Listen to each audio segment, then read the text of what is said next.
Broadcasting live from the Business Radio X studios in Atlanta, Georgia, it's time for Atlanta Business Radio, spotlighting the city's best businesses and the people who lead them. Lee Cantor here with Roz Lewis, and we're very excited to have another episode of GWBC Radio where we have conversations to grow your business. Welcome, Roz. Thank you, Lee. It's great to be here today. I know you got a full house, you got an entourage, you got paparazzi, you got all kinds of folks. Oh, exactly. You know, it's always good to have that fan base. You bring them with you. So the theme of today's show is cash flow is queen or king, depending who we're talking to today, and some trends in business financing. What was your thinking about putting this kind of show together? Well, one of the things is the fact that one of the biggest challenges for women businesses is, believe it or not, access to capital. Mm-hmm. And more importantly, understanding your financials. You know, we deal with this every day at the Greater Women's Business Council when we're reviewing files, applications for certification.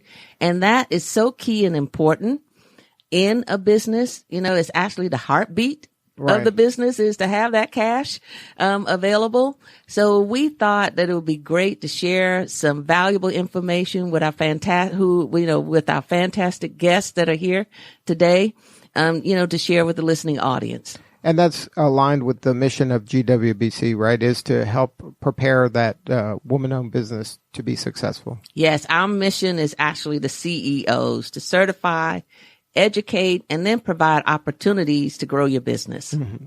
So you want to kick it off? Who do you want to start with? Yeah, let's kick it off by talking about who we have today.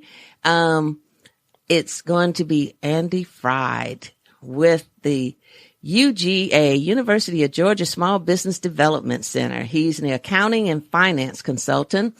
And we have Anita Davis, President and Chief Funding Matchmaker. You like that name? Matchmaker. Funding good. Matchmaker at her business, Business2Banker Connection. So, Andy, share with us and with the audience a little bit about the UGA Small Business Development Center. Sure. Good morning, Roz. The Small Business Development Center is fully taxpayer funded. We have 17 offices in the state of Georgia. We provide guidance on all areas of business, financial management, marketing, HR, a little bit of everything. And we have a lot of resources, a lot of third-party resource partners, and we've got the answer. We can find you the answer. Either we have it ourselves or we can direct the traffic to where we need to go. Now, what kind of businesses should kind of take advantage of your services? We help every single business. I mean, I drive down Roswell Road here in Sandy Springs and I look at just so many clients in the service business, in the retail business, manufacturing, in every sector. It doesn't have to be, I'm beginning. It could be I'm a veteran business and I'm plateauing or I'm having some challenges and these resources are available to me and I didn't even know they existed. And it's like kind of a free service, right? Isn't that the situation? It's completely free. And if you're in business and you're a taxpayer, our doors are open to you. And you should take advantage of it. Like there's no reason not to at least have a relationship. You're paying for it. You might as well take advantage of it. Exactly. So say that again. You said FREE? FREE. Okay. Our organization likes to say it's a no cost. We don't like to say the word free, but it's a no cost service because you are paying through tax dollars. Through your tax dollars, correct. But this is, Roz, I've had the chance to meet with folks there in the past and currently, actually. Some of the stuff on the walls are because we're talking to somebody from that group. It's one of these things where business is hard, right? Yes. So you have a resource that's available to just listen and just at no cost because you're already paying for it. And companies aren't taking advantage of it. It should just be part of their day-to-day. I mean, I don't care what level of business you are at, the super successful or startup.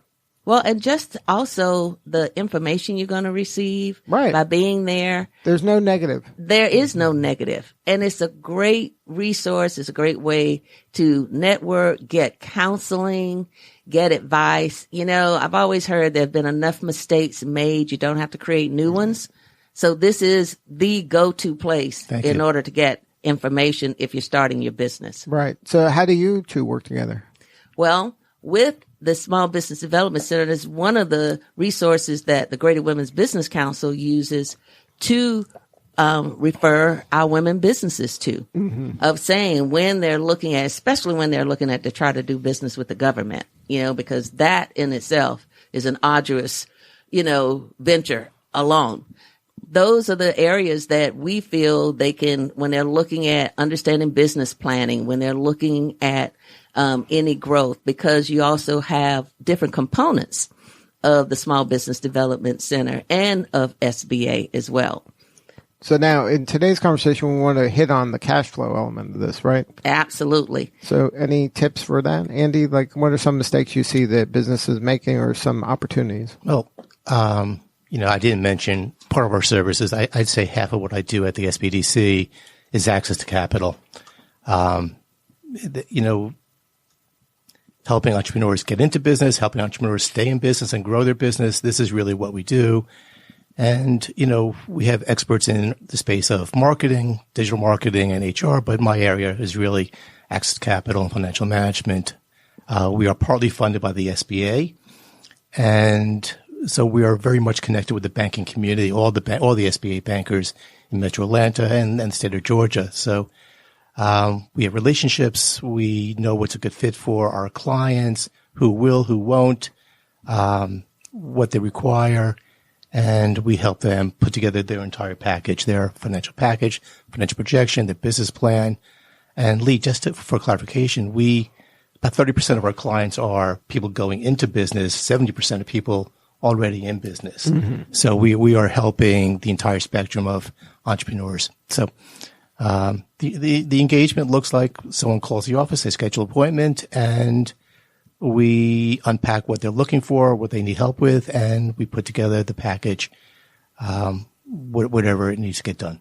So now when you're helping this small business person, and maybe they're not a veteran business person, like, do they even know what they don't know? They come to you with like sheets of paper and, Post-it notes and say, this is what I think is the business. I don't know if it's going to work.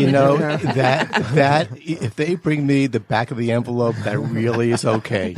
We need to start someplace, and that's not uncommon. That's more of a rule than it is, than the exception. So, yeah, come as you are. We will figure it out and get you organized. It's kind of a judgment-free zone, right? You're not judging. There's no judging. It is come as you are. Let's, have a little bit of humility and move forward and make some progress. Well, think about it. Was it Home Depot? The owners, they started out on a napkin. Oh, really? Right. Yeah, they pretty much drew. Story. Yeah, that's their story. That's it.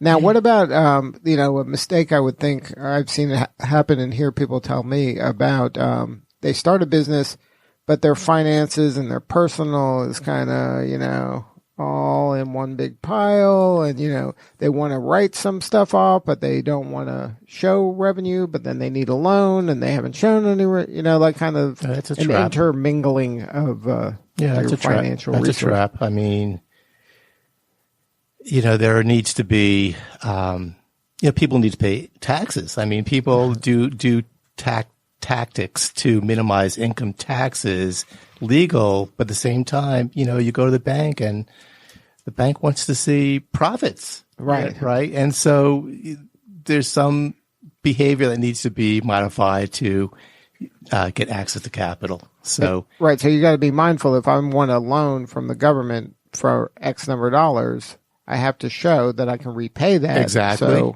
Exactly. Right. So you do need to be credit worthy. Right. Right. You got to be credit worthy. So you're going to have to show some history, of that.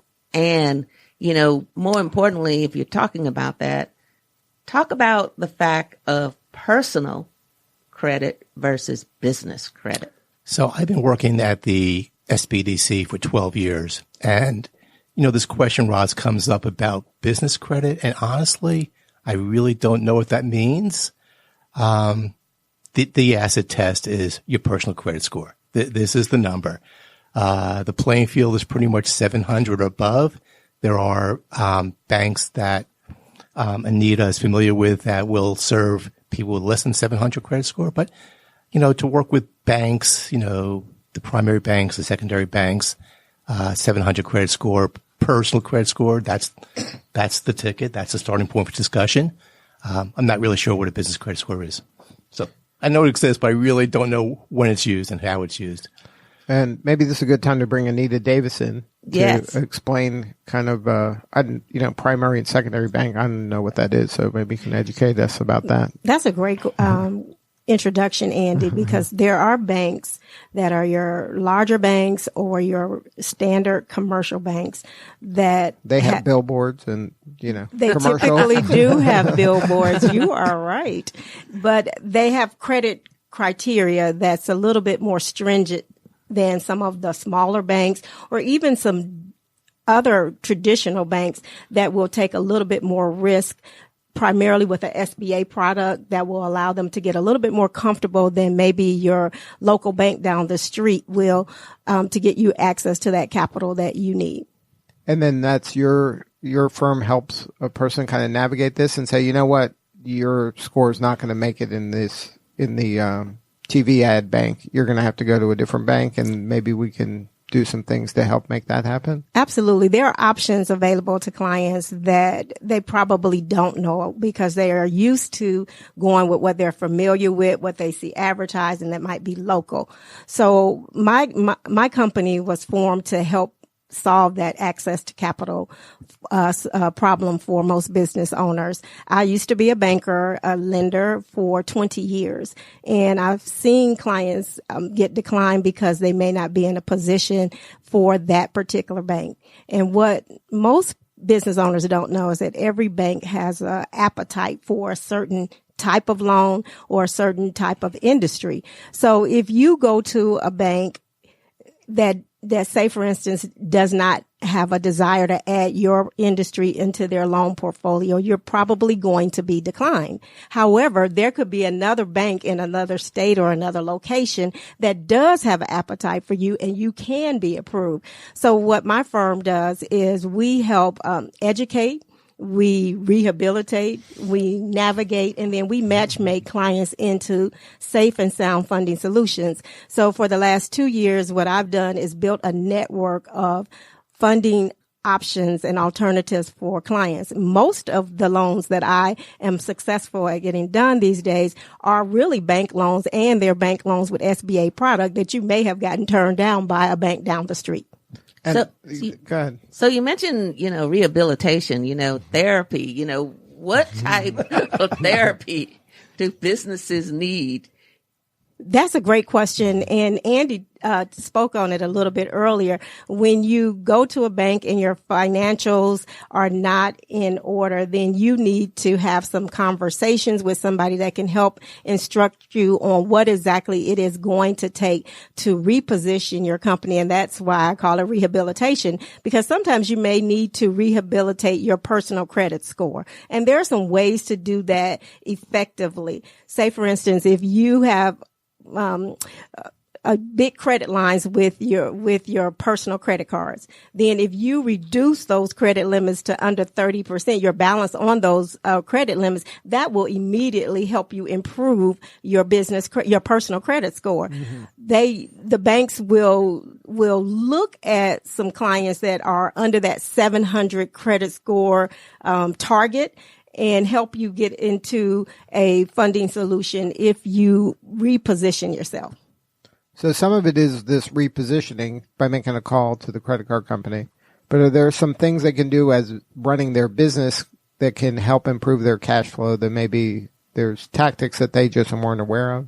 So you're right. Oftentimes clients have a mismatch between their growth strategy and their tax strategy. And that's really where a UGA SBDC can help a client be able to realign those strategies. If you're going for bank funding is going to need to see a bottom line net profit so that they can help you acquire the capital. They use that bottom line net profit number to determine how much you qualify and how much you can repay them. Mm-hmm. If you have nothing, or you've minimized that to a level that you can't qualify, you can't afford the payment, then they're not going to be able to help you.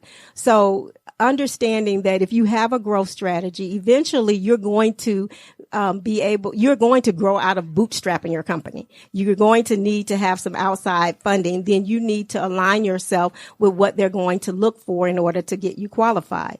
Now that's bank funding, but there are also some other solutions that are non-bank funding that you may not need to use your personal credit score. So there are solutions out here, and I'll give a plug for Now Account because I like that service. It allows companies to start and grow their business with some capital, or expediting funding, and they don't use your personal credit score. They'll use a business credit score. And so Andy was sharing, I don't really know what that looks like, but certain companies will use different avenues to determine your credit worthiness. So in this particular case, they'll use a Dun & Bradstreet, and they'll use a small business financial exchange score that will determine whether or not you would qualify for some initial funding options with them. So now, if that's the case, I don't even know what those scores are. Like, are you going to help me kind of get what my score is and give me some tools or tactics to improve my score so I have a better shot at this? Is that how you operate, or is that's a great question. So I'm not a reporting agency,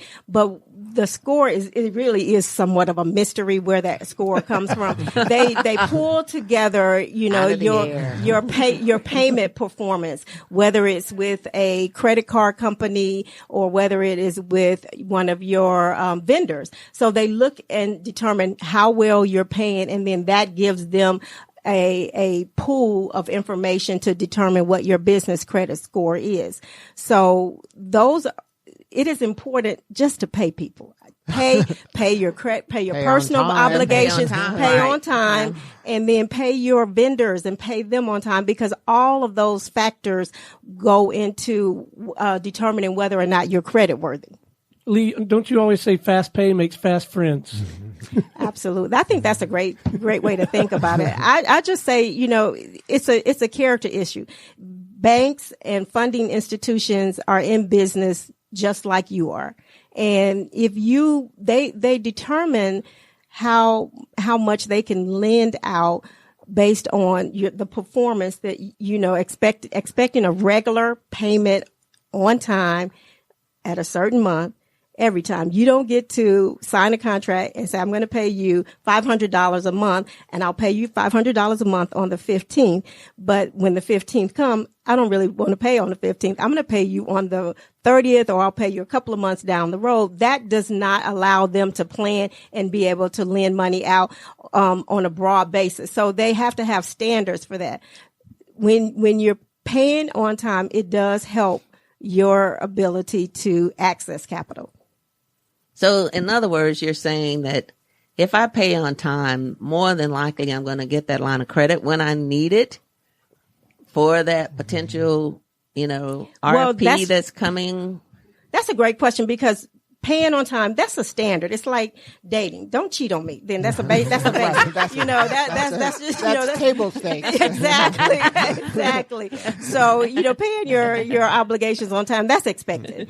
Then they want to know if you're looking for, again, bank debt is different from other kinds of financial funding solutions. But if you're looking at bank capital, they're going to look for your profitability. They're going to look to see how much debt you have. They're going to look to see if you're paying on time, and then if you have some liquidity, meaning, they look at your current obligations compared to your current liabilities to see if you're liquid. And that goes back to what Andy does in helping clients with their cash flow and understanding business cash flow. So it's more than just paying your bills on time, but that's just the baseline. Now, what about when it's time to get this loan, or maybe a loan's the appropriate thing for the business? Now, the bank is going to look at the business's finances. And what if me personally have a lot of debt, or I have no debt and I have millions of dollars? Is that come into play, or is it kind of secluded by itself, where it's only looking at that in a vacuum? That's a great question as well, because most lenders look at you globally. They look at your business financial situation, and they look at your personal, and they want to know that you can afford all of the obligations that you have, your mortgage, your car notes, your college tuitions for your children. They want to know what those obligations are, and that you can afford to pay pay those obligations in a timely manner. And then they look at the business performance and determine that. So when they look at all of those factors together, that really is how they come up with a determination as to whether you're creditworthy or not. And Andy, is this what you're seeing too? Well, Lee, you can have a whole lot of money in the bank, a lot of cash, a lot of assets, fantastic credit score. But if the business is not a profitable business, that you are not going to get a loan. These lenders today, a bank lender today, wants to know, is the business sustainable? They don't want to go chase your personal assets. This is work. This is time consuming, expensive. They're lending to a business that is profitable, that can pay back the loan. Regardless, they don't really care about you. I mean, they certainly want to make sure that you have some personal strength, but is the business a sound business? So the business stands alone. It does. That's and correct. Then, so the bank will say, then write yourself a check and pay you. Or loan yourself the money. Well, they'll decline the loan if it's not a good business. That's correct. So in other words, you're saying, we use the term widgets, right? It has to be something that's going to be relevant, and that bell curve is not too short, the lifespan of the business, and that there's a future in it. I always use 8-track tapes. They were great, in the day, right? For a period of time. Well, but today, not so much. Well, an SBA loan is 10 years. So they're hoping that this business will last 10 years. 10 years. At least 10 years. Exactly. Right? But to your point, Roz, there's lots of disruption in business these days. So companies that were very profitable years ago may not be in business now. So a lender is looking for a viable business opportunity, and they want to see some sustainability in your company. Mm-hmm. Now, what about a loan? Like, say I have I get a contract somewhere, and then maybe I don't have the money to deal with it right now, but I got this contract. So now, can I get money from that? Is that possible? That's a cash flow solution as well. So if you have invoices, you can use your invoices to help you expedite your cash flow. They will take the invoices as an asset. They are lenders. There are lenders. There are funding solutions that may not be bank lenders. They're non-traditional solutions that will utilize invoice financing to help you expedite your cash flow. Say, for instance, if you have a product or service and you're waiting for your client to pay you, you've offered your clients terms, 30 days, 60 days, 90-day terms. Then if you need that money in faster, there are some solutions available in the marketplace, whether it's a line of credit from the bank or a non-traditional invoice financing solution, or sometimes factoring, depending on your size and scope. Those things will allow you to bring that cash into your business a little faster, or a lot faster, and then help you be able to use that as a working capital solution. And then you pay them, or they'll receive the money from your client when they pay you according to the terms that you've set. And Andy, wouldn't you say that this is something that you see quite often, is the fact that they're very excited about getting the business, but yet then it's like, oh my gosh, what am I going to do now? Right. How am I going to deliver on the thing I promised? Right, on what I promised. So this I see all the time, and this is something called growing broke, right? Growing broke. Growing broke. Growing broke. You should write. That's a good title of a book. Yeah. And sadly, I see this quite often. You've heard the expression that companies go out of business because they're undercapitalized, right? And this is exactly the situation where they go into business, they wake up, they go into business, and they sell widgets to a big box. And at the big box, and let's not name names, but let's say they pay their bills in 60, 90 days, right? But you've got to pay 120, and you've got to pay your labor, you've got to pay your landlord, you've got to pay utilities, insurance. Did I say you got to pay your employees, right? Yeah. And so you got to pay them on Friday, but you don't collect your money from your clients on 60 days and 90 days, or maybe 120. You're out of business before you even collect the money from your clients. And so, yes, this is something that needs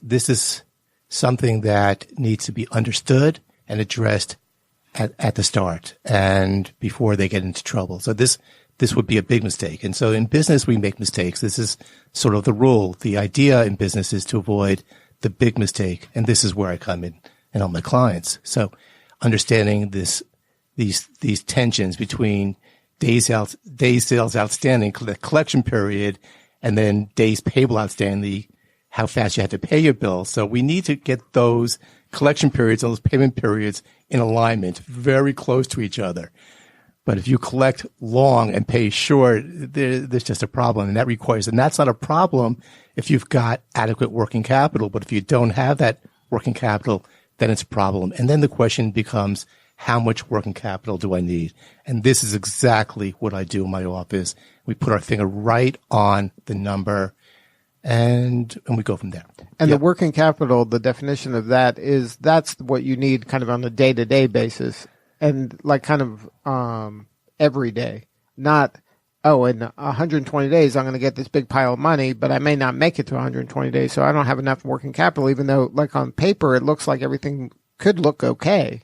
But it really isn't, because on the day-to-day operations, I don't have enough money to pay the bills today or next week. And it doesn't matter if I'm going to get paid in 2 months. I'll be out of business by then. All my employees will leave. Yeah, so Lee, this is truly a challenge that most business owners struggle with. They think that the profit and loss statement is a cash flow statement. And it's absolutely not. The profit and loss statement informs on profitability, but there are plenty of businesses that are profitable that go out of business because profits and cash are not the same thing. That's why there's this thing called a cash flow statement, which I would say of your listeners, maybe 95% of them have never seen the cash flow statement. So, yeah. So let's walk through what are the elements of that and how can somebody put one in place? Okay. So cash flow statement is automatically generated by QuickBooks. I mean, most of our listeners here probably use QuickBooks, but they've never seen it. I dare say their CPAs have never showed it to them. It's not intuitive, not user-friendly, but it's so absolutely critical to understanding it. And it informs on how cash comes into business and goes out of business. So cash comes into the business from cash flow from operations, basically your profit and loss statement on a cash flow basis. And that all happens from the P&L. And then there's also things that affect cash flow, that happens on the balance sheet, which is buying equipment, buying a building. That never hits the profit and loss statement. And how about if you pay back those bank loans? Right. That's not something that ever hits a profit and loss statement. That's also on the balance sheet. And then if the owner decides to take a distribution for the boat they want to buy, that never hits the profit and loss statement. So what the owner doesn't really understand is that not only do they need to manage the profit and loss statement, but they also have to manage the balance sheet. And that's something that's really not in most business owners' wheelhouse. They really don't understand managing the balance sheet. They don't understand managing accounts receivable collection periods, days payable outstanding, how long they take to pay the bills. They think, paying a bill is a good thing. Paying a bill too fast is not a good thing. And then turning inventory over. They don't really understand inventory turnover and days in inventory. And these are the retailers and they're fantastic merchants, but they don't know that they're over inventoried and that affects cash flow because inventory is frozen cash flow. And so they need guidelines. They need boundaries. They need to understand on a month to month basis, basically by the 10th day of every following month, how did I do in the previous month? And so they don't have these tools. And so there's the cash flow statement, this balance sheet, the P&L, and they all work together and to be, without self-promoting, but I've created a financial scorecard that helps people get empowered. So they don't really need me until hopefully they don't need me after they use my scorecard. So the scorecard's kind of a dashboard where I can see on a regular basis, like, hey, I'm going to have a problem in 2 months if I don't address this now. Like it gives me kind of a snapshot in the future of where danger is. It absolutely does. So and on the very bottom line, it informs you how much working capital you have and how much working capital is required based on company performance. Mm-hmm. And so am I overcapitalized or am I undercapitalized? And what am I, how's it look? And so if you're undercapitalized, we need to go to the bank quickly, right? The idea is hopefully to get a loan. And then, but a lot of businesses think, well, I'm going to sell my way out of this problem, right? And then if they sell some big thing to a company that pays in 3 or 4 months, you didn't really solve the problem. Like you might be high-fiving that you made this big sale on paper, but you could have exacerbated the situation.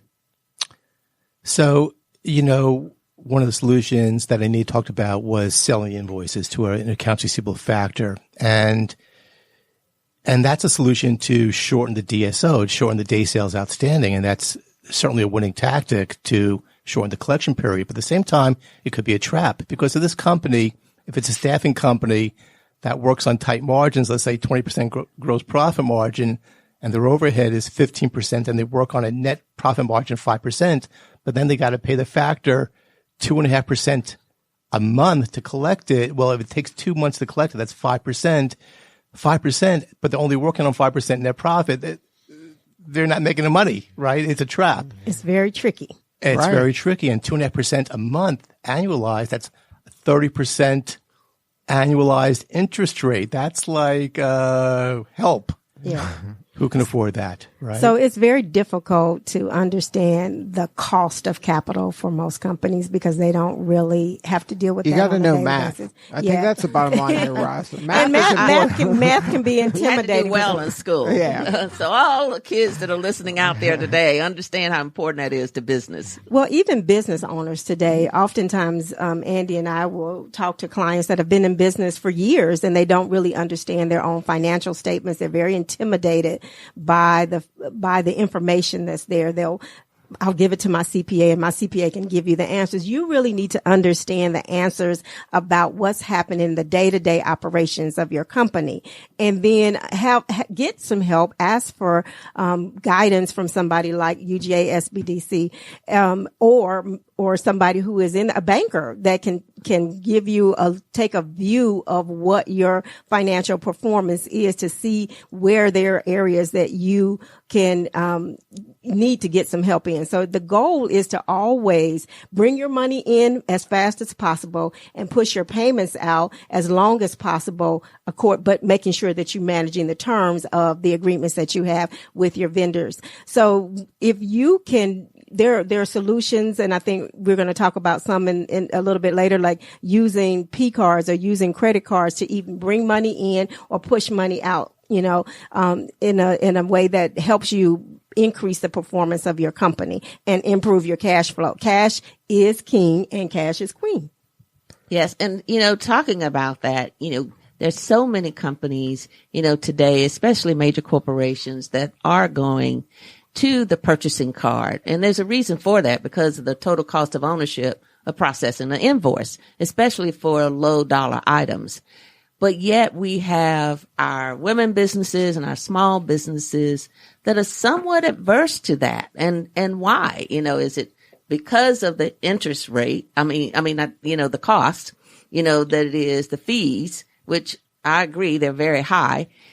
But how can we get them comfortable with understanding that will also help them with some working capital? Well, before we get into that, I think it's super important, but let's define P card because some people aren't familiar with that terminology. Exactly. So the P card is a purchasing card. It is a credit card that most buyers or sourcing managers have to be able to pay that low dollar invoice. And what's low defined as usually? Well, it depends. It depends. It could be $1,000. It could actually be $10,000. Every company has a different Every company. Well, and within the company, the different departments. Right. The different departments, or within the departments, they're going to have different level. Manager is going to have a different level than the sourcing manager or the VP, may have. And you can always ask for an increase to pay a specific invoice.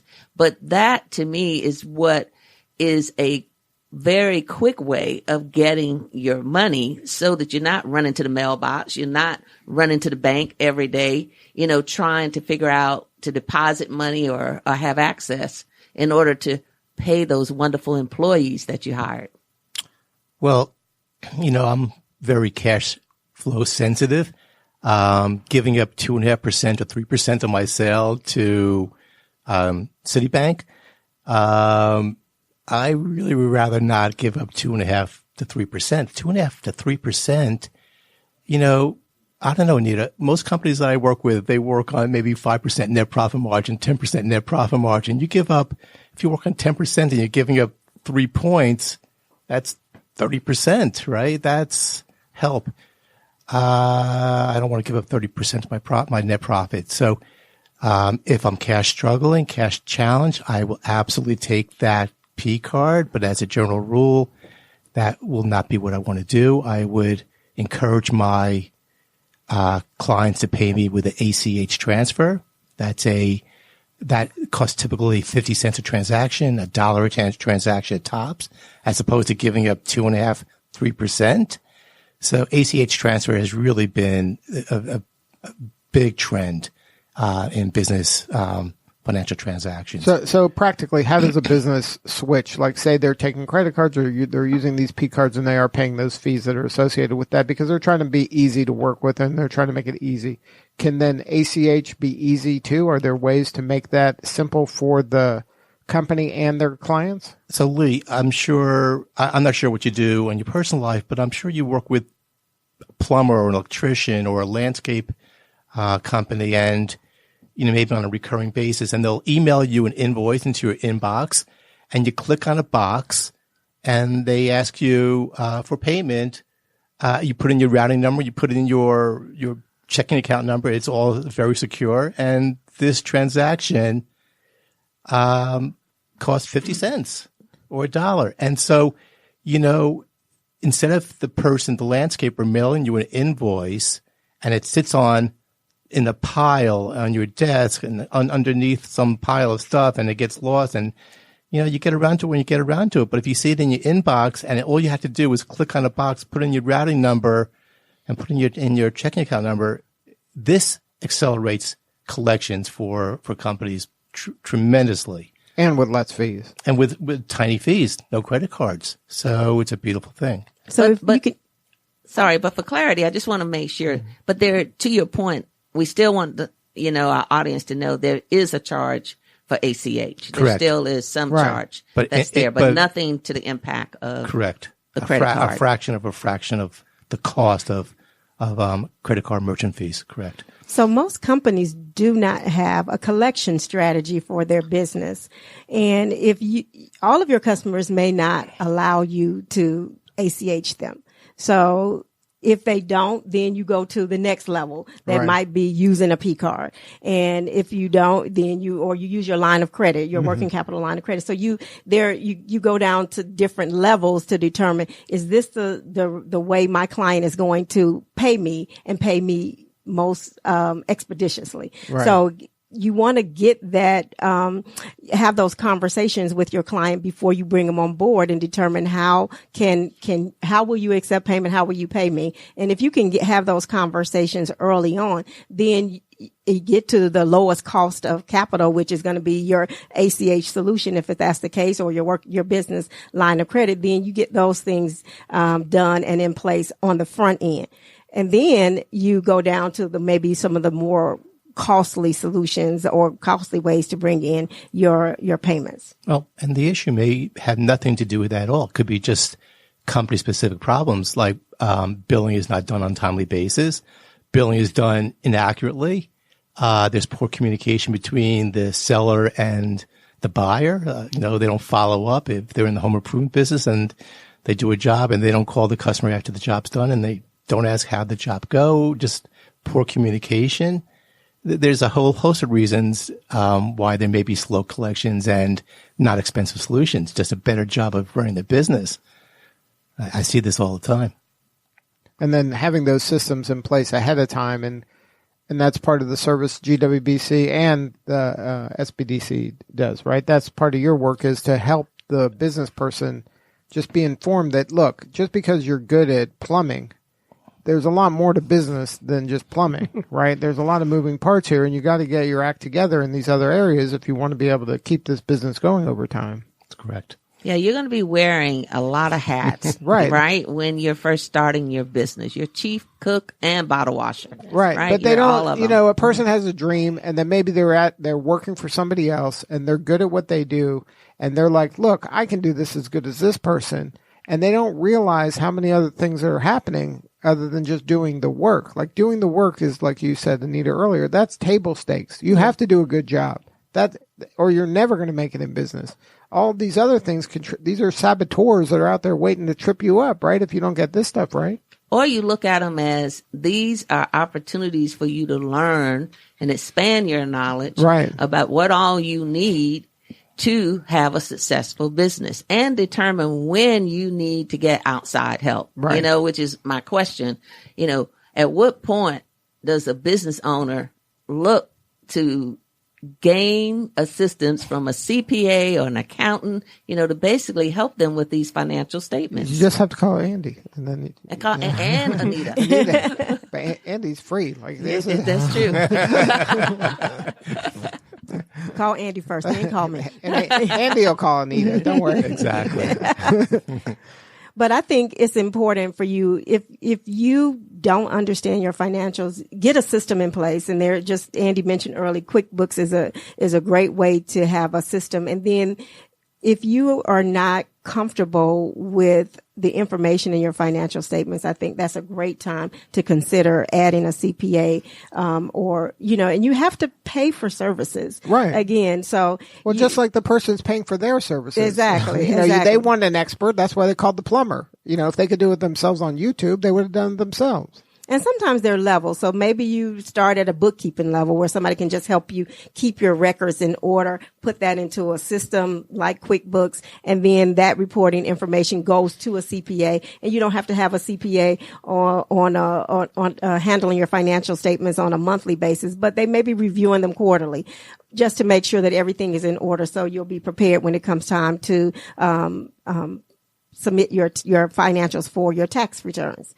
That's important for you to just think through, am I handling my financials well? If you're not doing any financial statements, or you're not putting your information into some formalized system, that's probably not, you're probably needing some help. Mm-hmm. What do you say, Andy? Yeah, I'd say that as a general rule, Lee, that a person should have a full set of financial statements on their desk by the 10th day of every following month. That's just a rule. And if it's not the 10th day, then make it the 15th day, right? That's a starting point. But then, it's not enough to just print the financial statements. They really need to understand the financial statements. Right. Printing it and putting it in a file isn't printing helping it. anybody. Okay, I printed it, Andy, check. But what does this mean? What does it mean? And so, and this is really where I come in. And honestly, one meeting in my office would be absolutely empowering and perhaps transformative.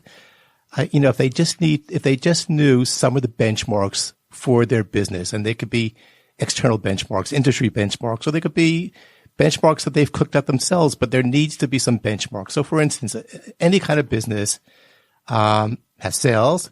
Most businesses have cost of goods sold or cost of services. So sales minus the cost of goods sold or services equals gross profit. And so we make sense of numbers by dividing everything into sales. So gross profit divided by sales is gross profit margin. This is absolutely the introduction and the advanced class of business. What is your gross profit margin? What should it be? If they say I buy something for $1 and I sell it for $2, that means they're making $1 on a $2 sale. That's a 50% gross profit margin.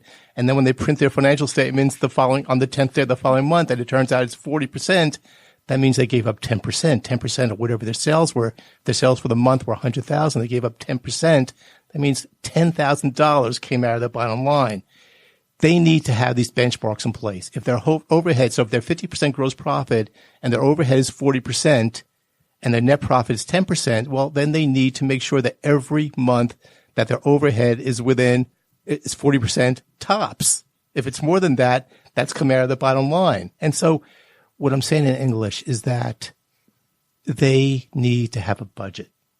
Every one of my clients needs to have a monthly, quarterly, annual budget, set the benchmarks up, have the budget, take the 5 minutes it takes to put the actual numbers in for each month, 5 minutes, and then compare performance against the benchmarks and then make timely corrective actions. It's just not that complicated, but it's complicated if they don't know what to do. Yeah. And they don't know the terms. And it's sometimes the business owner is overwhelmed by, look, it's hard enough to just keep the doors open and selling things. Then you're worrying about tax ramifications. Then you're worrying about now cash flow is more important if I'm going to get a loan. Like some of these things sound like they're opposites. Like at one point I'm trying to save money on my taxes and now I'm I'm being told now I got to not save money on my taxes because I want to get a loan later on that's going to help me grow faster so I can save money on my taxes later. Like it sounds confusing and contradictory, some of it. Well, it's not contradictory. It's a trap. That's really what it is. The CPA says, to a business owner, I can reduce your income taxes by deferring revenue, accelerating expenses, which will minimize your income and minimize your income taxes. But if this person wants to go to the bank and borrow money, or this person wants to sell their business, well, valuation is based on net income on their tax returns, a multiple of net income, 3-4 times net income. And the CPA has been busy, minimizing income taxes, which is minimizing income. Then the company value is minimized. And then the chance of getting bank financing is also minimized. So, the CPA can defer revenue, accelerate expenses, and it's just deferring income taxes down the road. It's just, the business owner needs to be absolutely economically motivated. I mean, they need to be aware of income taxes, but their primary concern should be absolute economic motivation to maximize profits. That is what we do in business, is maximize profits, maximize growth, maximize access to capital, grow the business, grow the profits, and everything will follow suit. So, but we talked earlier about the importance. At some point, you're going to hire a CPA or an accountant, someone's going to help you in this area. You better pick somebody that's aligned with that kind of thinking, because if they think they're serving you by just lowering your taxes, they may not be the right fit from a CPA standpoint, right? You got to choose wisely here. So you got to have good communication with your CPA. What outcome do you desire? Exactly. And they need to have a little knowledge of what your goals are, more importantly, so they'll know how to advise you. Right. If you're running a lemonade stand and you're a mom and pop lemonade stand and all you want to be is a mom and pop lemonade stand, then you know what? Defer, accelerate, whatever you want to do. But if you want to have 10 lemonade stands and you're going to need access to capital and grow the business, and at some point you're going to want to sell this business for a lot of money, you need to be thinking maximize profits, period. That is got to be front and center and always part of your mindset.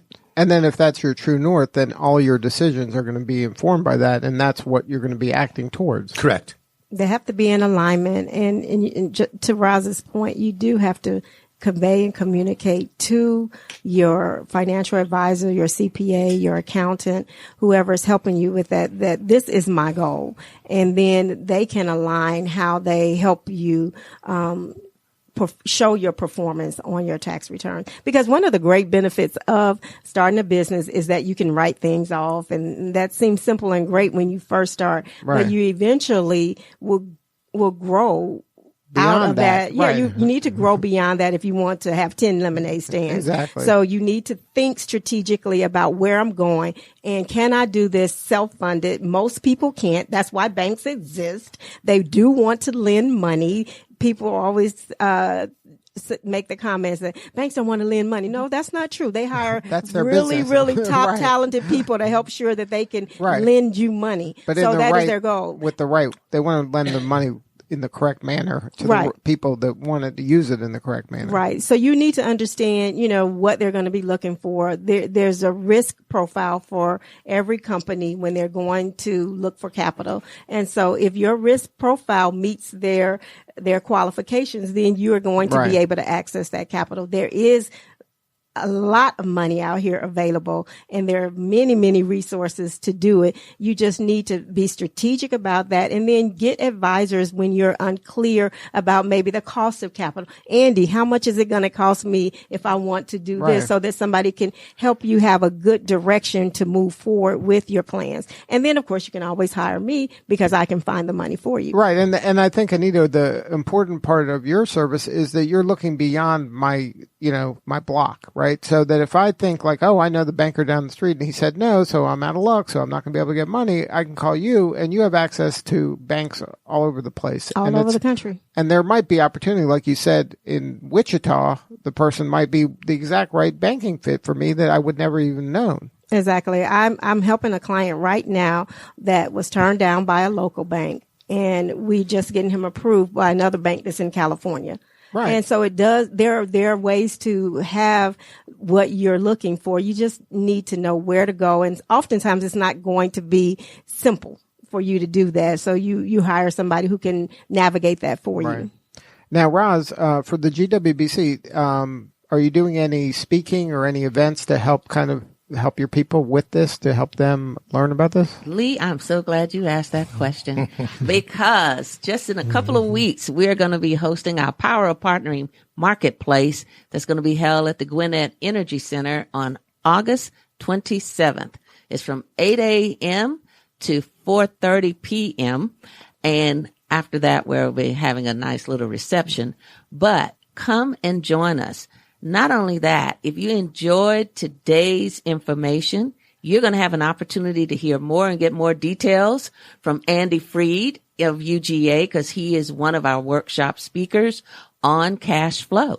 So that is one of the, beauties of hosting events like this, is to be able to provide our women businesses, small businesses, minority businesses with an opportunity to learn more about how you can grow your business.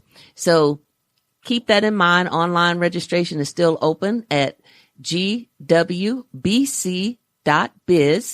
and click on events and you will see the Power of Partnering Marketplace and more information, including our keynote speaker, who is Sean Duperon, and she is going to talk about how leaders never receive the apology they deserve.